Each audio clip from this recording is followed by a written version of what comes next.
అకారణంగా మెగాస్టార్ చిరంజీవి గారిని ద్వేషించేవారు ఇండస్ట్రీలో చాలామంది ఉన్నారు. అందులో కోట శ్రీనివాసరావు గారు ప్రథమ వరుసలో ఉంటారు.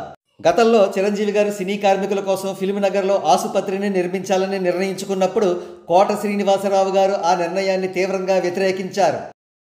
ఇండస్ట్రీలో కొంతమంది కులగజ్జిగాళ్ల ప్రోద్బలంతో ఆయన ఈ పని మరొక సందర్భంలో తాను జూనియర్ ఎన్టీఆర్ ఫ్యాన్ అని చెప్పుకుంటూ గ్లోబల్ స్టార్ రామ్ చరణ్ గారిని కించపరిచే ప్రయత్నం చేశారు. ఇంకో సందర్భంలో కోట శ్రీనివాసరావు గారు ఇచ్చిన స్టేట్మెంట్ మరీ అక్వార్డ్గా ఉంది. అదేమిటంటే తను ఇండస్ట్రీలో 95% తిండి తినడానికి కారణం కమ్మవారేనట, మిగిలిన 5% రెడ్డీస్ అండ్ బ్రాహ్మిన్స్ ఆక్యుపై చేశారట.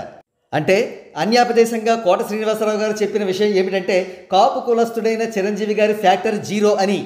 ఇంతకంటే అన్యాయం మరొకటి లేదు. చిరంజీవి గారితో పదుల సంఖ్యలో సినిమాలు నటించిన వ్యక్తి కోట శ్రీనివాసరావు గారు అంత దిగజారుడు స్టేట్మెంట్ ఇవ్వడం అమానుషం. కట్ చేస్తే కోట శ్రీనివాసరావు గారి ఈ తాజా ఫోటో చూడండి. మరి ముఖ్యంగా ఆయన కాళ్లను పరిశీలించండి. అత్యంత హృదయ విదారకంగా కనబడుతున్నాయి కదూ. అందులో ఒక కాలికి కట్టు ఉంది, మరొక కాలు కాలిపోయినట్టుగా ఉంది, కాలి వేళ్లు కూడా అన్నీ ఉన్నట్టుగా లేవు.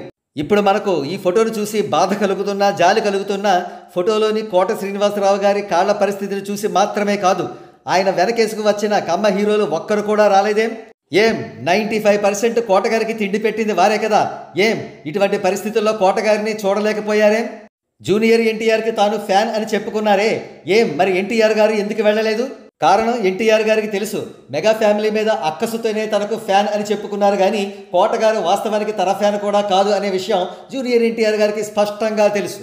చిరంజీవి గారిని తిట్లతో తన ఇంటి ద్వారాలు మూసేశారు, కానీ లేకపోతే చిరంజీవి గారు భోళాశంకరుడు ఏనాడో కోట శ్రీనివాసరావు గారిని పరామర్శించేవారు అని పరిశీలకులు అంటున్నారు. అంతేకాదు కర్మ అనేది ఒకటి ఉంటుంది, అది తన పవర్ని ఏనాటికైనా చూపిస్తుంది అనే ఒక నానుడికి ఈ ఎంటైర్ ఎపిసోడ్ ఒక చక్కటి ఉదాహరణ అంటున్నారు అబ్జర్వర్స్.